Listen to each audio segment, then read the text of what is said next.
Welcome back to part 3 of the lecture. And I think we left off at do not increase the volume of your speech. This also raises the frequency of the voice, which is the hearing most impaired in aging people. So we want to make sure that we don't just do the volume, because if it changes the frequency, then it makes it even more difficult for them to hear. And also avoid background noise. Use expanded speech, lower the tone of your voice, and talk in distinct syllables. And this is difficult for me, as you know, from all of your lectures that you hear every week. I have a higher voice and I get very excited. So I really have to slow down, think about using distinct syllables and lowering that tone of voice. Also, before I go to the next slide, if a patient has a hearing aid, make sure it's on. I've had that happen before where they weren't hearing and I was confused because I knew they had a hearing device, a hearing aid. So always make sure that it is on when you're talking to them. So there are also aging effects on taste and smell, unfortunately. So the abilities to taste and smell decline steadily. So food frequently tastes bland and unappetizing. There's a decrease in the sense of smell that accompanies the decrease in taste and exposes person to environmental dangers such as gas leaks, smoke, and other dangerous odors. Because of this decreased smell, they are unable to know that there's a gas leak or that there is smoke, and therefore this increases the risk of the environmental dangers. A patient on salt-restricted diets and patients with diabetes must be cautioned about the use of excessive amounts of salt and sugar, which you'll see as the patient gets more elderly and aging. They want to put a lot on because of that bland taste. So we really need to educate them in how important it is not to do that. Also, checking for gas leaks around stoves and heaters and using smoke alarms reduce some of the dangers that we talked about. Nutritional status and screening in the older patient. Nutrition screening should be a part of routine primary care to identify nutritional deficiencies and correct them. And these include oral health, gastrointestinal complaints, sensory motor changes, diet influences, and social and mental influences. Most effective method of assessing a patient's nutritional status is through a comprehensive patient interview that does consider all potential stumbling blocks and these to the adequate nutrition. And it's important that if we do a very detailed and comprehensive patient interview, we find out more information, and then we can figure out why we have these stumbling blocks to the adequate nutrition and help them to come up with a plan to better their nutrition and make it more adequate. 25% of the aging population experience malnutrition. And you can see there are definitely different contributors to this.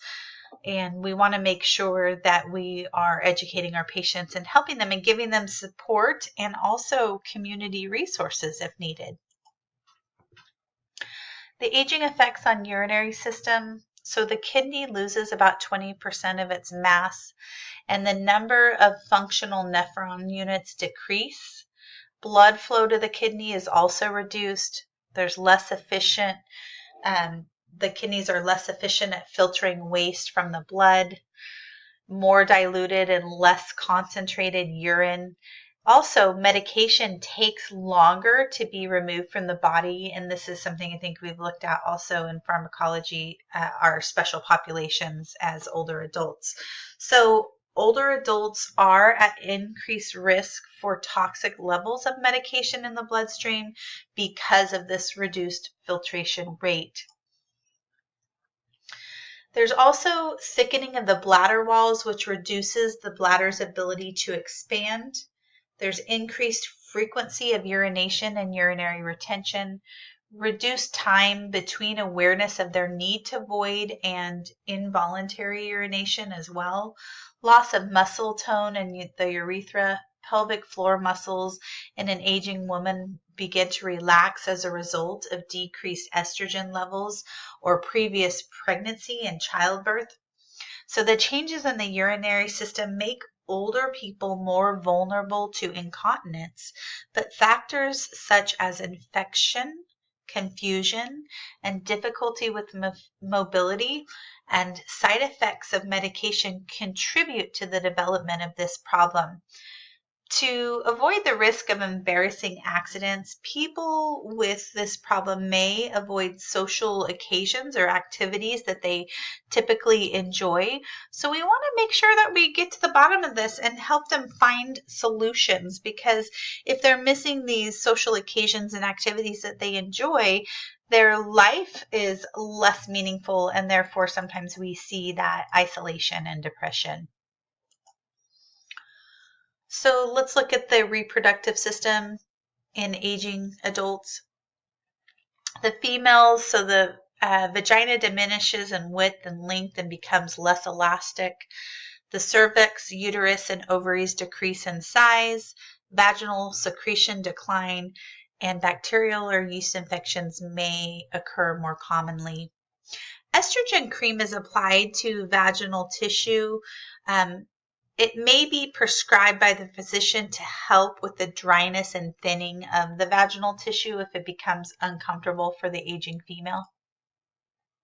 In males, sperm production may decline in men over age 50, but men remain virile into old age. It takes longer for the penis to become erect and longer for an orgasm to occur. It also takes longer to recover.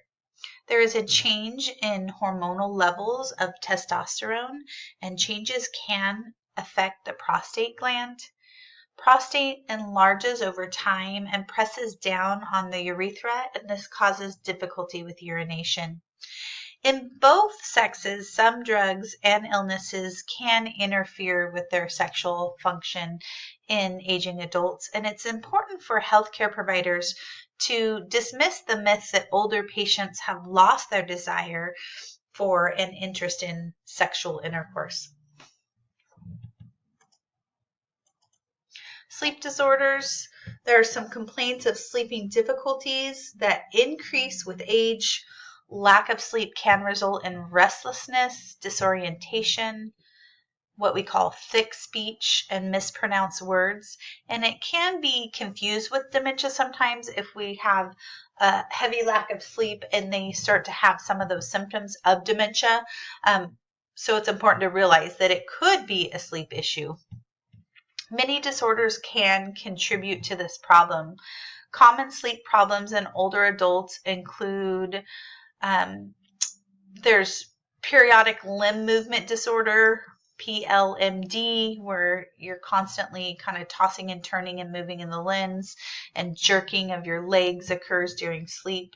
You might have also heard of restless leg syndrome, as well as sleep apnea. Some simple modifications of behavior patterns may help to resolve this problem of sleep disorders and lack of sleep. Let's look at living arrangements. Only 5% of the elderly population actually live in long-term care facilities, and that's one of the myths that we often think that a large amount of our elderly population are. But only 5% of the elderly population live in long-term care facilities.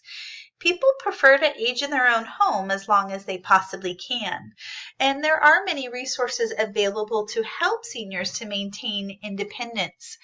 Adult daycare centers provide socialization, recreation, meals, and physical therapy, as well as occupational therapy and transportation, so that they can go during the day but still be in their own home when they return. Assisted living facilities can be retirement homes, or they can be board and care homes. Individuals are admitted to nursing homes because they are no longer able to perform their daily activities of living, such as bathing and dressing, eating, walking, or maintaining bladder and bowel continence. Assisted living facilities are appropriate for older adults who need assistance with some activities of daily living, and so it is an option, and it's something that the patient or the elderly person and the family members have to kind of decide where the best place is. So your role as a medical assistant in caring for an older patient. Make sure that you give ample time for them to perform tasks and ask questions. Please be patient.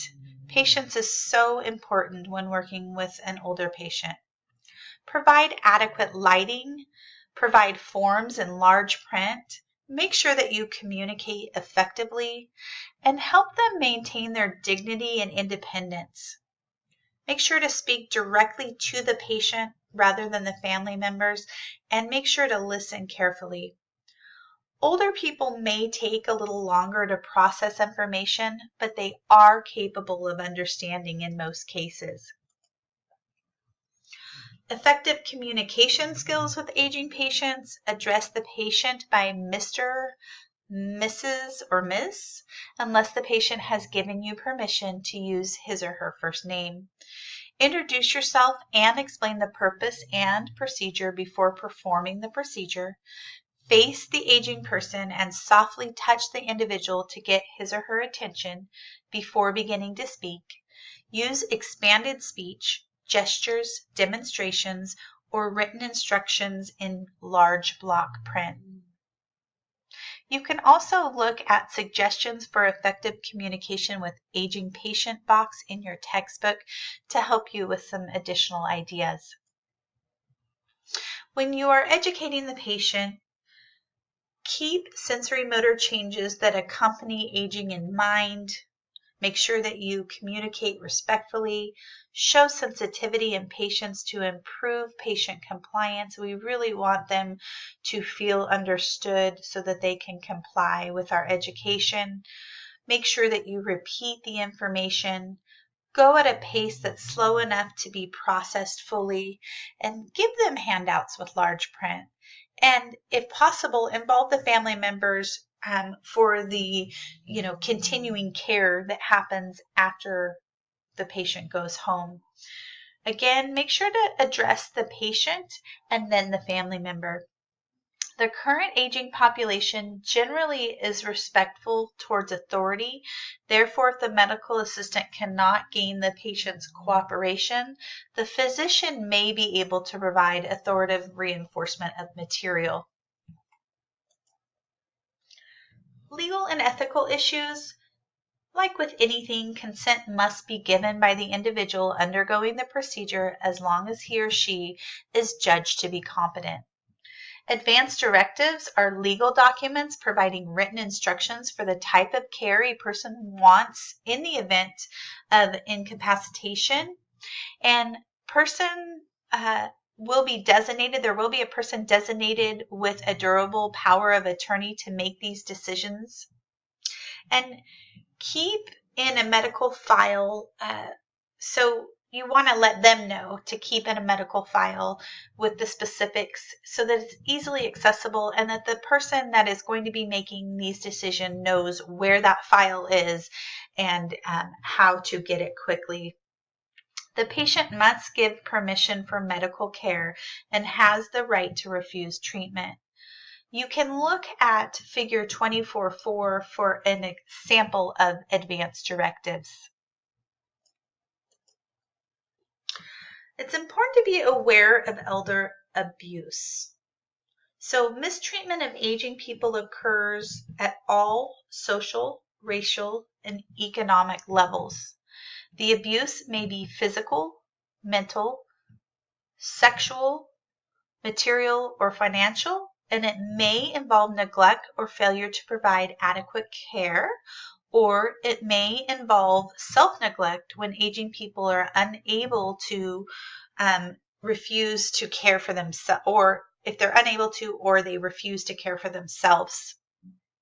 Some things to look for: poor general appearance and poor hygiene, patterns of changing doctors and frequent emergency department visits, skin lesions, signs of dehydration, bruises, signs of new and old bruising together, abrasions, welts, burns, or pressure sores, recurrent injuries caused by